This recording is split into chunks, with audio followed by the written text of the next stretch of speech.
Okay, so just a few hours ago, we got like the 8th trailer for The Last of Us Season 2. The official trailer, according to HBO Max. So let's not waste any time, jump right into it, and continue to dissect this mutilated corpse. All right, I'm going to leave the audio off for this. Every time I do that for these trailers, I get a copyright for it notification. I'm sure you guys have seen the trailer at this point anyway. I'll link it in the description. Go ahead and check that out. But we'll just break it down whenever we see something noteworthy. I'll pause it and just talk about it and see what we can make out of it. Oh, yeah, don't step on the glass. Veteran move. All right, get a stalker there. Obviously, it's not a runner. It's not a clicker. It's trying to attack by stealth. We know that's a stalker. I don't think we see any stalkers in The Last of Us Season 1. There's only 2 parts in The Last of Us Part 1 where we do encounter stalkers. The first one is Joel in the absolute horror show of the Pittsburgh boiler room there before he fights the bloater, or when you're fighting the bloater, depending on if you pick the key card up before you start the generator. If you pick the key card up before you start the generator, you can fight the 3 or 4 stalkers there, or you can start the generator up and fight them all as one. I would recommend getting the key card first and eliminating some of them. The second part is in the Pittsburgh suburbs whenever Joel and Sam gets separated from Henry and Ellie. Joe and Sam go through that room, and there's a ton of stalkers in there with clickers. So there's only 2 parts in The Last of Us Part 1 where we get the stalkers. They are more of a centerpiece in The Last of Us Part 2. So no surprise that we're seeing them in a trailer. Firefly pendant on a grave. There's actually another part of this in a previous trailer where we see Abby facing the tombstone. So safe to say that that would be Jerry Anderson's tombstone, along with any of the other Fireflies that Abby was buddies with there at the Salt Lake camp. Fireflies, real Fireflies. It's easier to tell, again, when the audio is on, you get a little bit more context. But my assumption is that this is the Ellie's day 1 flashback. Whenever it's her birthday, her and Joel are going to go to the museum, and this is likely their trek over to that. That would be my guess. Wow. Let's just take a second real quick to just appreciate what they make Jackson. Humongous achievement in what they do with Jackson in The Last of Us Part 2 compared to what we saw in The Last of Us Part 1. Now, we see a more established Jackson in the first season of The Last of Us. That's not surprising because there's a whole episode number 6, I believe it's called Kin, if I remember correctly, where we see a fully imagined Jackson. But really cool. You can certainly get the sense of community here. An absolutely lovely backdrop. This is Joel Miller. There we go, right there. Actually, I think the first time that we realized that his last name's Miller, other than when Abby says it, I don't think they go through. Do we know when we play The Last of Us Part 1 his last name's Miller? Maybe you see it on like some like note in the background, but either way, this is likely Tommy and Maria's child. If you're listening to the audio portion of this in the trailer, Joel is saying to the child, what's inside the fence? Humans, and then like what's outside the fence? Monsters, okay? Likely he's telling him, we're inside the fence. On the outside of the fence are the infected. Guitar. Know where that's at. Very iconic dance scene there at the winter dance. Ellie and Dina. Another infected. Very much looking like a stalker there with like the tendrils starting to sprout up there. Almost like little horns around its head. Once again, it's creeping up on someone. I believe it's Ellie. Got a little scythe there. Scars in this season. Very interesting. I've said it before in prior videos. With it only being 7 episodes, and I figured the first 1 or 2 at most were going to be in Jackson. Only 5 episodes left after that. Getting some in-depth Scar stuff is a little surprising considering you're probably only working with 5 episodes. It's interesting because I don't think that we're going to get enough Abby to get to the moment in her like halfway through her day 1 where she encounters the Seraphites after she goes through that building that's broken down that you have to jump from one part to the next unless you'll fall to your death, which I did one time on a permadeath playthrough the first time I died. Very embarrassing fashion there. But I don't think that we're going to get to Abby's day 1 to where she encounters them when she's captured and then Yara and Lev come in and save the day. I think that we're going to get some other POV into the Seraphites. I don't think that they're going to give us like a Yara and Lev POV into them. You have to imagine you're going to see it through somebody's eyes, but I don't know. I think you're going to see Seraphites through Isaac, but we're going to get to Isaac here in a minute. WLF, no surprise there. We get Abby and her crew there, the Salt Lake crew.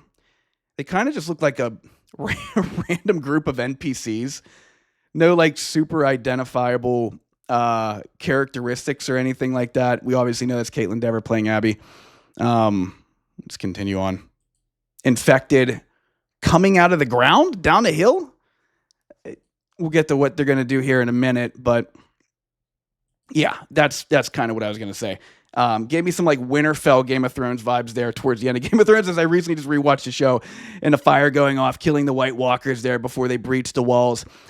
This obviously does not happen in a game. We do not get the infected crashing upon the walls of Jackson. So that's going to be a little bit of a deviation there. We get Tommy fighting them. This is where I'm a little confused, where I think that they're going to break off from the game. I don't know.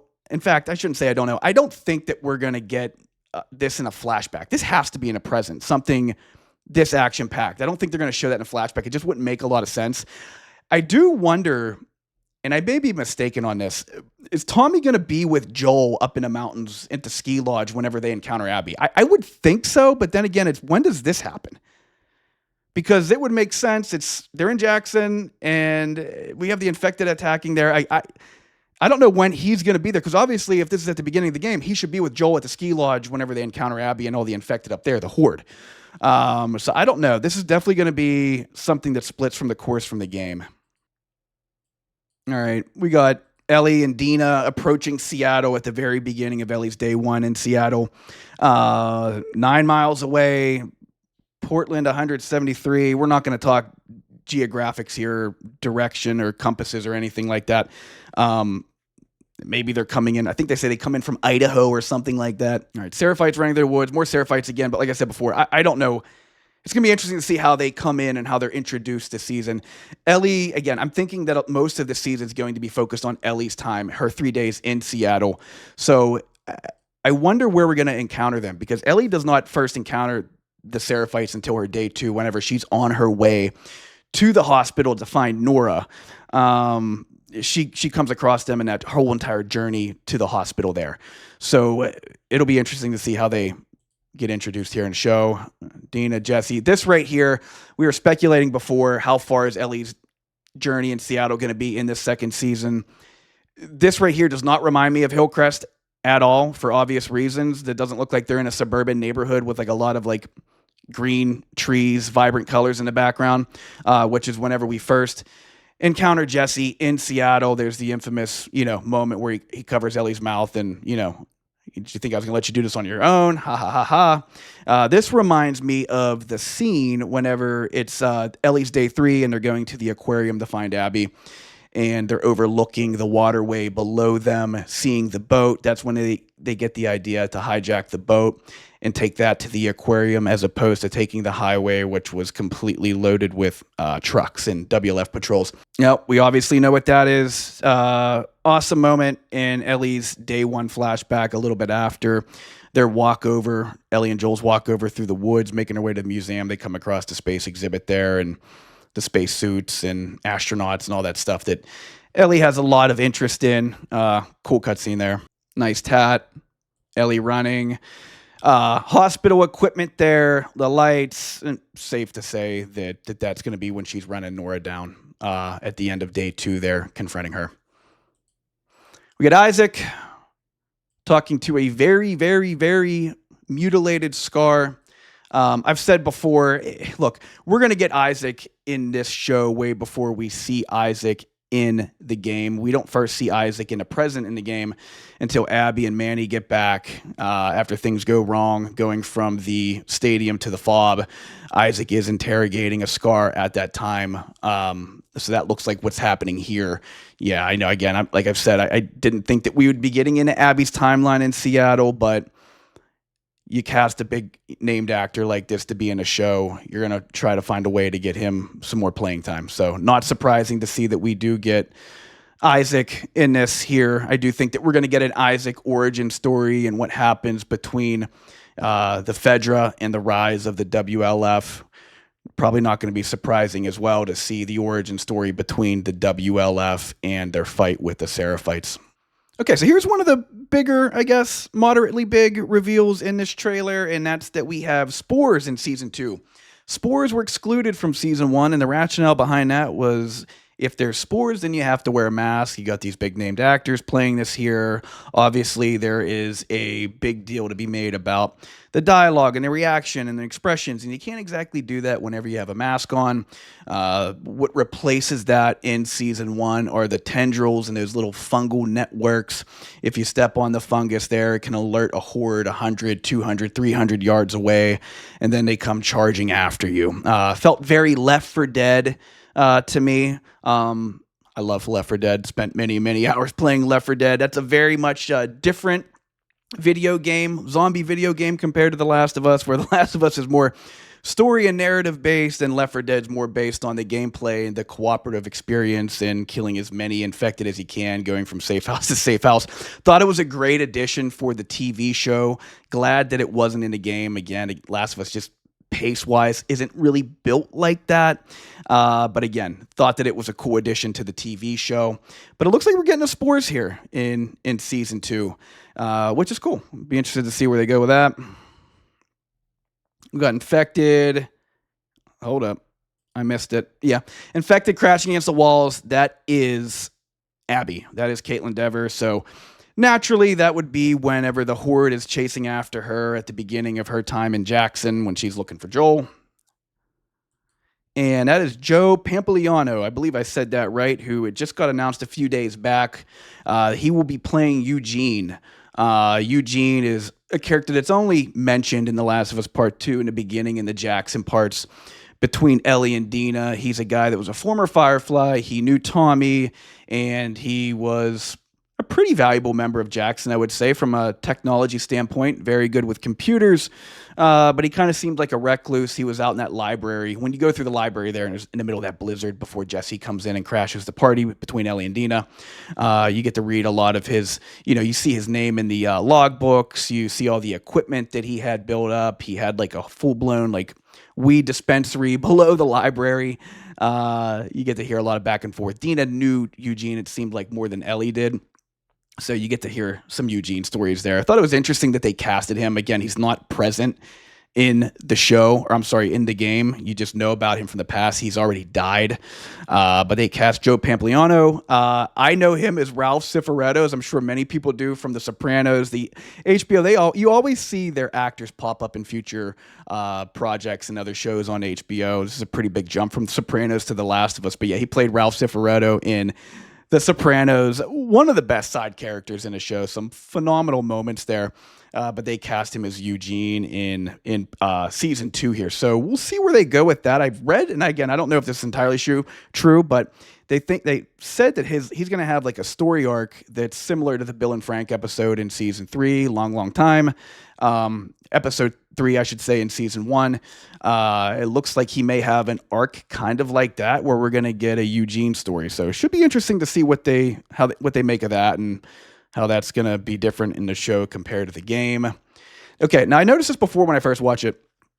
We got Joel here, pulling up the gun. Okay, so let's take a look what's behind Eugene. There's a character behind him in a beige colored jacket. They look like a little blue jean, a little denim shirt on there. We know Joel likes to rock that. And on Joel, beige jacket. So I don't know what's going on here. I don't know if he's just simply looking out for Eugene, assuming that is Joel behind him. Joel would have known Eugene, as Eugene was a member in Jackson at the time that Joel was there. There's overlap. So I don't know what's happening there. I don't know if Joel just got his 6 and there's an infected coming out that, unbeknownst to Eugene, he kind of saves him, or if Joel's about to give Eugene the Joe Pesci treatment in Goodfellas. I don't know. We'll have to wait and see on that.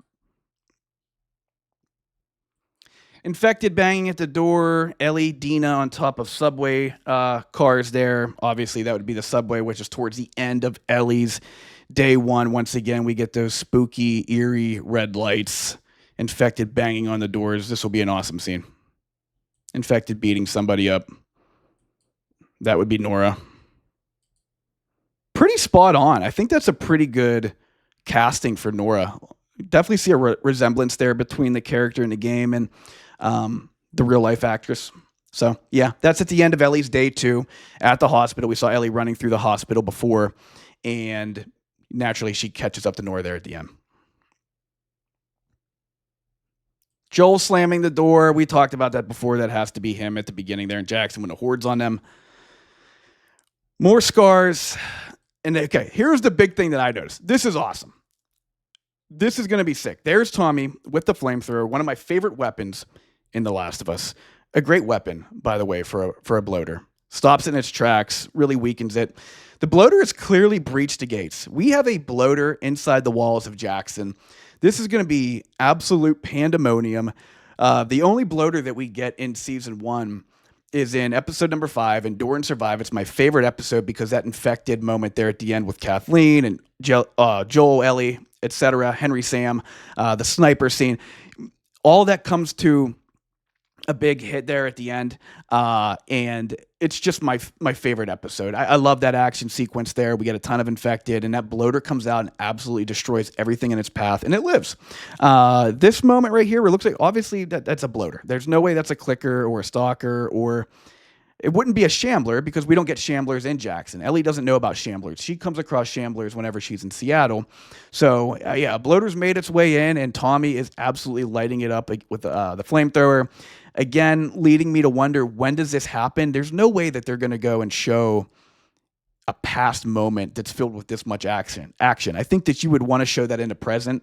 It's just, again, that would just have more suspense to it if you show this unexpected infected attack come at Jackson and we get a bloater inside the walls. So that would be really cool. Hope we get more infected moments in The Last of Us season 2. They were really spread out in season 1, and in fact that was the biggest complaint. There weren't a lot of infected moments. The biggest one happening again in that episode 5 that I'd mentioned. So again, I get it. It's a TV show. Sometimes infected are kind of the backdrop of The Last of Us. It's more about the story of the human beings and the characters and the conflict there. And they just so happen to live in a world where there's infected zombie-like creatures. But we need more for season 2. And please, God, give us a couple more bloaters, because that was awesome in season 1. All right, this is the confrontation between Ellie and Joel. We get that in her third flashback whenever she's in Seattle, whenever she just runs off and goes back to St. Mary's, the Salt Lake camp for the Fireflies, and she goes through Marlene's recorders and figures out that she was the only one. There weren't a bunch of other people that had her special gift, like Joel tells her whenever they leave. She pieces it together that Joel lied to her, right? Kind of just confirming what she already knew.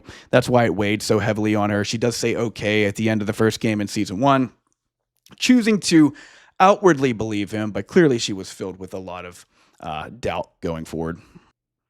So it'd be interesting to see how they show that, though. Like, are they going to show that? They're going to have to show that in flashbacks because, again, 7 episodes. We're getting everything that happens in Jackson, and it certainly looks like we're making it through all of Ellie's 3 days in Seattle, as we saw her and Jesse before making their way to the aquarium. It really wouldn't make any sense for the season to end right after that. Like, clearly they're going to get to the end of the aquarium, everything that happens there with Owen and Nora, and I would assume the theater confrontation and showdown. It's probably the end of the season, but yeah, we're going to get some flashbacks here. Simple as that. Okay, so that's it. We're just outside of a month now before the season 2 debut on April 13th. And I don't know about you guys, but at this point, I've seen enough trailers, read enough announcements, interviews. I just want to get on with it already. Here, let's get on with it. Let me know in the comments what you guys are looking forward to in season 2 of The Last of Us. Please consider subscribing if you want to see more. See you guys later.